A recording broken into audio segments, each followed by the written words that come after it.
Right, first of all, tell us who you are. I go by Lulu. My name is Sarah Ann Louise. We have 5 kiddos. The oldest one is almost 19 and grown. Boy. Girl. And then all the way down to Molly, who is 2.5, and then Katelyn, huh? How old are you? 4. 4, yeah. And then, what did I say, 4 girls? We have 4 girls at home. 5 girls total. And then Christopher, who passed away last October. Which is a story that you would like to tell. Everyone's absolutely intrigued. Sure. First of all, you've got 5 girls. Right. Good luck with that. Well, 3 of our kiddos are vaccine injured for different variations. Our oldest is ADHD, ADD, and she's got other mental disabilities as well. And do you believe that's from vaccines? Absolutely, absolutely. Right, so describe to us, let's talk about her first of all. Describe to us when you think that the vaccines injured your daughter. Well, actually, it wasn't really until the last 2 years, just looking back, going, oh, wait, that makes sense. Just learning more about it.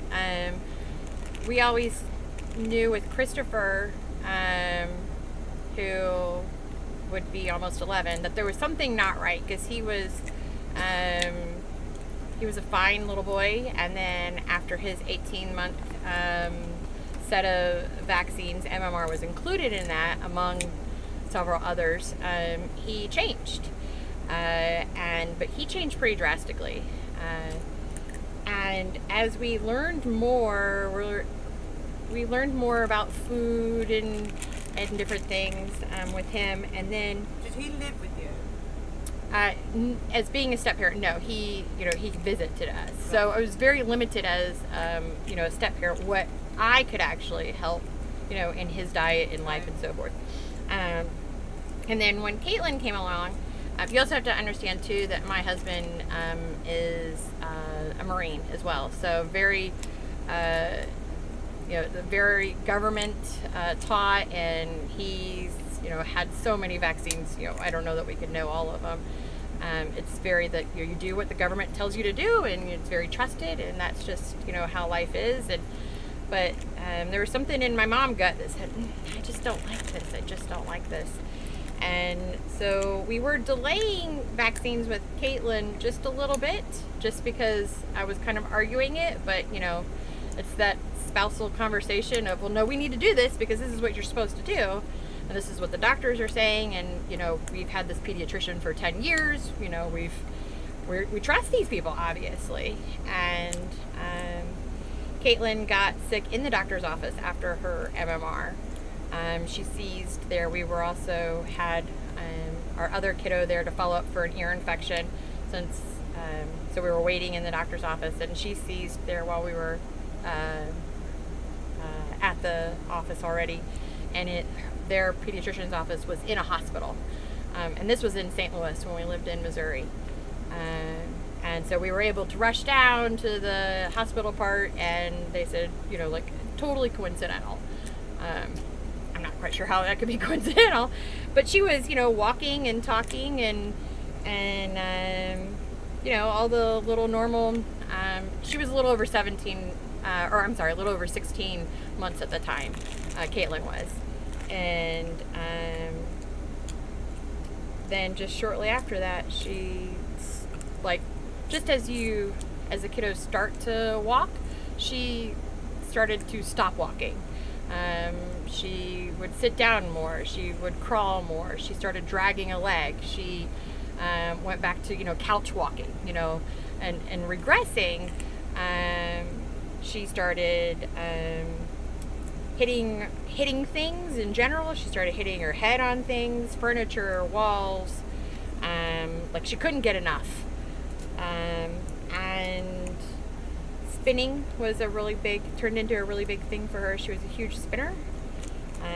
We did try to help her turn that into jumping, and she still jumps today. She loves to jump on her trampolines, don't you? But that helps her, calming her body and regrouping and whatnot. But it was all that forced us, living that every day, forced us to demand for more answers and question things and whatnot. And then that's when we found out that shortly after that Katelyn was celiac.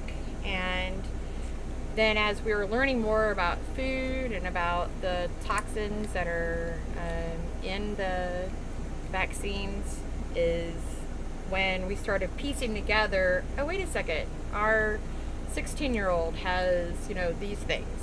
And gee, that makes a lot of sense. Just putting all the pieces together, always scratching your head going, this doesn't make sense. And, and then that parental guilt of, wish I would have known, or even the detoxing levels or, those kind of things. Because with our oldest, we did nothing with her and did nothing with Christopher either. Christopher What happened to Christopher? Christopher passed away in a house fire last October. Completely unrelated to vaccines. But, That's tragic. yeah, it is. Super tragic. You want to see should we show him a picture? Show her a picture of Christopher? Huh? Is that your brother? Yeah. Yeah. See, there's a picture of him. Beautiful boy. Looks just like you, doesn't he? Really and truly, yeah. You can see the likeness. Absolutely beautiful. I'm so sorry And that this happened. we have a picture on our wall too. Yeah, we do. We have that picture on our wall, don't we? On our shelf. On the shelf in the hallway. Mm-hmm. Yeah, is that a Bubba? Yeah. So have you signed the bus? Yes, we did. We signed the bus a little bit ago, didn't we? Yes. Katelyn didn't want to write on the bus. She said that you're not supposed to what? You're not supposed to write on cars. No, you're absolutely not supposed to ride. And my biggest fear is I'm training 3,000 kids to graffiti RV buses around the country. Right. No, you're not supposed to ride on cars. But this is a very special bus that you can ride on. It's down to the parents. Oh man. And now, have we got Christopher on the bus? Mm-hmm. Good. So we've got Katelyn, Christopher, and Janie all in a line on the bus. Okay, thank you. Thank you you. for telling your story. And Periscope Peeps, time to go and grab another.